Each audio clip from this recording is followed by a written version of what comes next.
बच्चों, third year political science के second paper में जो अंतर्राष्ट्रीय संबंध का पेपर है, इसमें आज अपन अ, शीत युद्ध के पाठ को लगभग समाप्त करेंगे, क्योंकि शीत युद्ध का पाठ चल रहा है कई दिनों से और कई सारी घटनाएं, क्योंकि अब शीत युद्ध को समझने में टाइम लगता है। शीत युद्ध विश्व युद्ध के पश्चात 1945 के पश्चात पूरी दुनिया की एक प्रमुख घटना थी, जिसने लगभग पूरी वैश्विक राजनीति को अपने आगोश में लिए रखा, लगभग 40-45 सालों तक। और इसलिए शीत युद्ध के अंदर जो जितनी 45 से लेकर 1990 तक की घटनाएं हुई, जिसका मैंने उल्लेख किया पिछले कुछ व्याख्यान में, वो अपने लिए महत्वपूर्ण था जानना। इसलिए विस्तार से मैंने उसको समझाया है कि कैसे क्या हुआ। 1985 तक की चर्चा की थी मैंने कि 85 में कैसे जो रेक्याविक शिखर सम्मेलन हुआ गोरबाचेव और उसके बाद वो रोनाल्ड रीगन के बीच में, अमेरिकी राष्ट्रपति के बीच में, जिससे कि शुरुआत हुई बातचीत की जो नवीन शीत युद्ध को कम करने के लिए, उसके तनाव को कम करने के लिए। 1986 में फिर गोरबाचेव ने सोवियत संघ के अंदर जिस प्रकार ग्लासनोस्ट और पेरेस्ट्रोइका, आर्थिक उदारीकरण और राजनीतिक खुलेपन की नीति अपनाई, उसके परिणाम स्वरूप सोवियत संघ के अंदर कैसे एक जनतांत्रिक भावनाओं का गुबार उठा, एक राष्ट्रवादी और लोकतांत्रिक अधिकारों के आंदोलन शुरू हो गए। मैंने 3 बाल्टिक गणराज्यों का उल्लेख किया था, एस्टोनिया, लैटविया, लिथुआनिया, और किस प्रकार से इन प्रांतों में जो राष्ट्रवादी अलगाववादी सोवियत संघ से अलग होकर अलग देश बनने के आंदोलन शुरू हुए, उसके कारण से पूरे सोवियत संघ में एक प्रकार से ये राष्ट्रवादी लहर चली। और फिर 1990 के आते आते जब जर्मनी में बर्लिन की दीवार गिरी, तो क्योंकि बर्लिन की दीवार और जर्मनी दो का विभाजन, ये शीत युद्ध का एक बहुत बड़ा केंद्र था, तनाव का बहुत बड़ा क्षेत्र था शीत युद्ध का। जब शीत युद्ध लगभग सोवियत संघ के आंतरिक दबाव के कारण पूरी दुनिया में साम्यवाद दबाव में आया, साम्यवाद बिखरने लगा। अब एक हकीकत और है, इस साम्यवाद जो है ना, एक बड़े आदर्श के रूप में आया था 1919 के बोल्शेविक क्रांति के पश्चात। लेकिन हुआ क्या, बोल्शेविक क्रांति के पश्चात सोवियत संघ में जो है वो एक आदर्श साम्यवाद की स्थापना की कोशिश हुई, लेनिन और फिर स्टालिन के नेतृत्व में। लेकिन अंततः हुआ क्या कि वहाँ की आर्थिक स्थिति नहीं सुधरी, वहाँ पर राजनीतिक रूप से बड़े पैमाने पर विरोधियों की हत्याएं हुई। लोकतंत्र का में तो प्रायः साम्यवादियों का विश्वास नहीं होता है, लेकिन उस दौरान जो सोवियत संघ में हत्याएं हुई, पूर्वी यूरोप में जो साम्यवादियों ने अत्याचार किए, एक कठोर आयरन कर्टन की विदेश नीति रखी। अंदर में क्या हो रहा था देश में, ये किसी को पता नहीं दुनिया में। जो आज भी हम चीन में देखते हैं, साम्यवाद है वहां पर, कि किस प्रकार से चीन के भीतर क्या है वो खुलकर दुनिया के सामने नहीं आ रहा। प्रेस, लोगों के जनतांत्रिक अधिकारों, मौलिक अधिकारों का नितांत जो है वो हनन होता है। और इस कारणों से एक जो वो 1987 पेरेस्ट्रोइका के बाद से जो नीति प्रारंभ हुई खुलेपन की, उसने पूरे साम्यवादी विश्व को अपने आगोश में ले लिया। पूर्वी यूरोप जो साम्यवाद का गढ़ था, एक एक करके ढहने लग गया। पोलैंड में एक वलेसा ने जो आंदोलन शुरू किया सॉलिडारिटी का, है ना, सॉलिडारिटी नाम का आंदोलन शुरू किया, वो असल में साम्यवाद के विरोध में और लोकतंत्र के लिए था। तो पोलैंड में खूब राष्ट्रवादी आंदोलन चला और साम्यवाद का अंततः पोलैंड से पतन होता है। फिर हम देखते हैं इसी प्रकार रोमानिया में, रोमानिया जो है तो बड़ा साम्यवादी गढ़ था। वहां पर वहां के जो साम्यवादी तानाशाह थे, चाउचेस्क्यू, उनके खिलाफ विद्रोह हुआ और फिर बाद में देखते हैं कि भागने के क्रम में उनकी हत्या भी, उनके पकड़ के उनकी हत्या भी हुई। फिर उसके बाद इसी प्रकार एक एक करके अल्बानिया हो या फिर और भी देश हों, बाद में यूगोस्लाविया का तो हम बाद के वर्षों में देखते हैं कि किस प्रकार विघटन भी हुआ। हालांकि यूगोस्लाविया उस प्रकार से कट्टर साम्यवादी बहुत पहले नहीं रह गया था, लेकिन फिर बाद में उसका विघटन भी हुआ। और ये हवा पहुंचते पहुंचते जर्मनी पहुंच गई। और जर्मनी में जब, क्योंकि जर्मनी के लोग तो एक ही थे, वो शुरू से ही चाहते थे, जो विभाजन था वो आर्टिफिशियल था, कृत्रिम था, इसका एकीकरण होना चाहिए, तो मांग पहले से चल रही थी। साम्यवादी तनाव के कारण वो जो है वो दोनों में बिखराव था। तो पूर्वी और पश्चिमी जर्मनी में 1989 के आते आते एकीकरण की भावना प्रबल हुई और फिर लोगों ने उस साम्यवादी तानाशाही शासक के आदेशों की अवहेलना करते हुए पश्चिम जर्मनी की ओर कूच करना शुरू किया।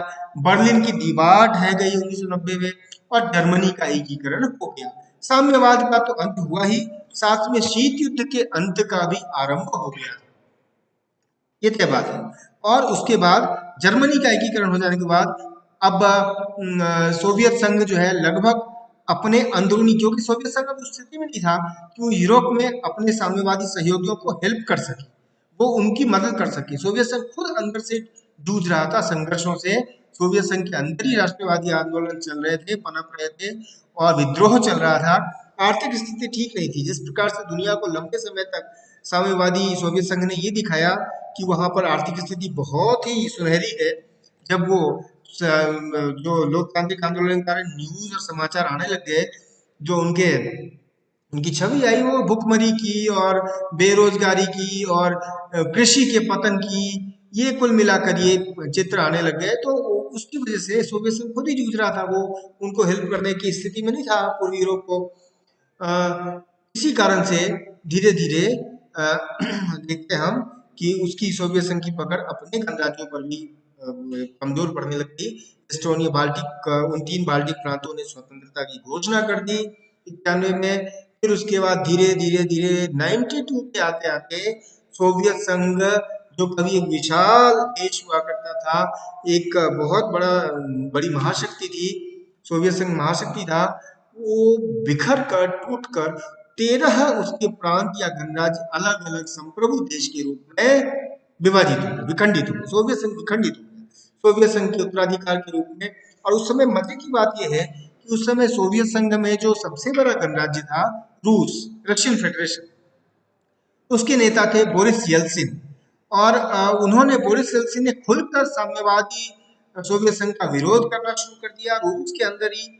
और वो उन्होंने कहा कि रूस को कोई चिंता नहीं है कि बाकी के गणराज्य संप्रभु हो जाए। उन्होंने उसको रोकने की कोशिश भी नहीं की। नतीजा क्या हुआ, चाहे वो यूक्रेन हो, चाहे बेलारूस हो, आर्मीनिया, अजरबैजान, और इधर मध्य एशियाई गणराज्य उज्बेकिस्तान, कजाकिस्तान, ताजिकिस्तान, तुर्कमेनिस्तान, ये एक एक करके आजाद होने लग गए और स्वतंत्रता की घोषणा करने लगे। 13 अलग अलग देशों में सोवियत संघ बट गया। परिणाम वही तक नहीं रहा। विश्व राजनीति की दिशा की स्थिति में जो नवीन शीत युद्ध था, जिसका केंद्र बिंदु अफगानिस्तान था, वहां भी सोवियत संघ की कमजोर पकड़ होने लगी। सोवियत संघ ने 1993 में हस्तक्षेप किया था, 1979 में अफगानिस्तान में, और उस हस्तक्षेप के कारण ही सोवियत संघ ने जो है वो वहां अपनी पकड़ बनाई थी। तो साम्यवाद का पतन जब सोवियत संघ में खुद ही होने लग गया, तो अफगानिस्तान में उसकी पकड़ कमजोर हुई। उसने अपने सैनिक वापस बुलाने शुरू कर दिए। अमेरिकी हस्तक्षेप बढ़ा और इसके कारण से धीरे धीरे अफगानिस्तान में जो गृहयुद्ध था वो बहुत बढ़ गया, कोई नियंत्रण करने वाला नहीं था। और तदुपरांत क्या हुआ कि अफगानिस्तान जो है वो गृहयुद्ध में ऐसा झुलसा कि वह धीरे धीरे 93 आते आते जो वह सोवियत समर्थित राष्ट्रपति थे नजीबुल्ला, उनको सरेआम तालिबानियों ने, तालिबान जो है उग्रपंथी, उन्होंने काबुल में बीच सड़क लैंप पोस्ट पर लटका दिया राष्ट्रपति को, है ना, राष्ट्रपति उसको हटा दिया, पद से हटा दिया। नजीबुल्ला को बुरहानुद्दीन रब्बानी बने उनके राष्ट्रपति, और फिर तालिबानियों का शासन, और बाद में तो 98 में तालिबान खुद ही शासन में आ गया। ये भी देखते हैं। खैर, तो सोवियत संघ से साम्यवाद का पतन हो गया। साम्यवाद के पतन के साथ ही हम ये कह सकते हैं सोवियत संघ के विघटन के साथ ही शीत युद्ध की औपचारिक जो है वो उसका औपचारिक उसकी समाप्ति हो गई, उसका औपचारिक समापन हो गया। और इस प्रकार 1945 के बाद से जो शीत युद्ध ने जकड़ रखा था, एक प्रकार से वो दुनिया से उसका अंत हुआ। और उसके बाद की विश्व की राजनीति अलग हुई, सोवियत संघ का उत्तराधिकारी रूस बना, और फिर विश्व की राजनीति की प्रकृति बदली। अब शीत युद्ध के परिणाम क्या क्या हुए? शीत युद्ध के कारण देख चुके थे, अब शीत युद्ध के परिणाम क्या हुए? कुछ परिणामों की बात मैं करूंगा। सबसे पहले, शीत युद्ध ने लंबे समय तक विश्व को जो इसका प्रभाव था, गुटनिरपेक्ष आंदोलन भी निरर्थक हो गया। तो गुटनिरपेक्ष आंदोलन के अधीन रहने वाले लोग जो देश जो थे, वो भी कुल मिलाकर या तो इधर या उधर, या तो सोवियत संघ या फिर अमेरिका के पक्ष में खड़े नजर आए। तो तीसरे महायुद्ध की आशंका रही, इसका परिणाम ये था, तीसरा महायुद्ध जो है घेरे रखा, उसकी आशंका बनी रही। दूसरा विश्व युद्ध, दोनों ध्रुवों में दुनिया का कंप्लीट विभाजन रहा, और आतंकवाद एक प्रकार से बढ़ा, चाहे वो सोवियत संघ की तरफ से हो या दूसरे पक्ष की तरफ से हो, परस्पर एक दूसरे में डिस्ट्रस्ट था, तो एक दूसरे को धमकाने दबाने के लिए आतंकवाद की स्थिति रही। फिर एक परमाणु युद्ध की आशंका और बनी रही, कई युद्ध भी हुए, तो परमाणु युद्ध की आशंका हमेशा बनी, चाहे वो क्यूबा का युद्ध हो, वियतनाम का युद्ध हो, या फिर कोरिया का युद्ध हो, या फिर बाद के वर्षों में हम देखते हैं नवीन शीत युद्ध हो। तो इस समय हमेशा एक आणविक युद्ध, परमाणु युद्ध की स्थिति बनी रही। सैनिक गठबंधन जो थे वो उन्होंने बहुत ज्यादा दुनिया को, विश्व को अपने चपेटे में रखा, घेरे में रखा और तनाव बनाए रखा। नेटो और वार्सा पैक्ट, इनके बीच में तनाव बहुत ज्यादा रहा। फिर शस्त्रीकरण बहुत ज्यादा हुआ, निशस्त्रीकरण की प्रक्रिया धीमी रही। संयुक्त राष्ट्र संघ लगभग जो है वो अप्रासंगिक सा बना रहा, कुछ बहुत ही कम मौकों पर प्रभावशाली रहा, क्योंकि दोनों महाशक्तियों ने इसको एक प्रकार से अप्रासंगिक ही बना दिया। तो संयुक्त राष्ट्र संघ बहुत सफल नहीं हो पाया इस शीत युद्ध के कारण से। और सुरक्षा परिषद तो और खासकर, क्योंकि वीटो का अधिकार था P5 को, 5 प्रमुख देशों को, तो उसकी वजह से सुरक्षा परिषद निष्पक्ष रूप से कभी काम नहीं कर पाया। और विकास, दुनिया में विकास और जो इसकी गति थी वो प्रभावित हुई। कुल मिलाकर लोगों का ध्यान, देशों का ध्यान हथियार पे लगा रहा, उसकी वजह से ये सब स्थिति रही। तो इस तरह से शीत युद्ध के परिणामों के कारण दुनिया में, विश्व में हथियारों की होड़ तो रही, विकास को थोड़ा बैकसीट दे दिया गया। और इसी के विरोध में जब एशियाई देशों ने, अफ्रीकी देशों ने, नवोदित देशों ने गुटनिरपेक्ष आंदोलन खड़ा किया, तो उसको भी एक प्रकार से सबोटाज करने की कोशिश की गई और उसके अनेक देश जो है गुटों में शामिल होने लगे। ये स्थिति रही शीत युद्ध के परिणामों की। अब शीत युद्ध का पार्ट तो समाप्त होता है। अब अगले पार्ट में अपन जाएंगे शीत युद्ध के बाद, वो संयुक्त राष्ट्र संघ के ऊपर अगले विषय के रूप में।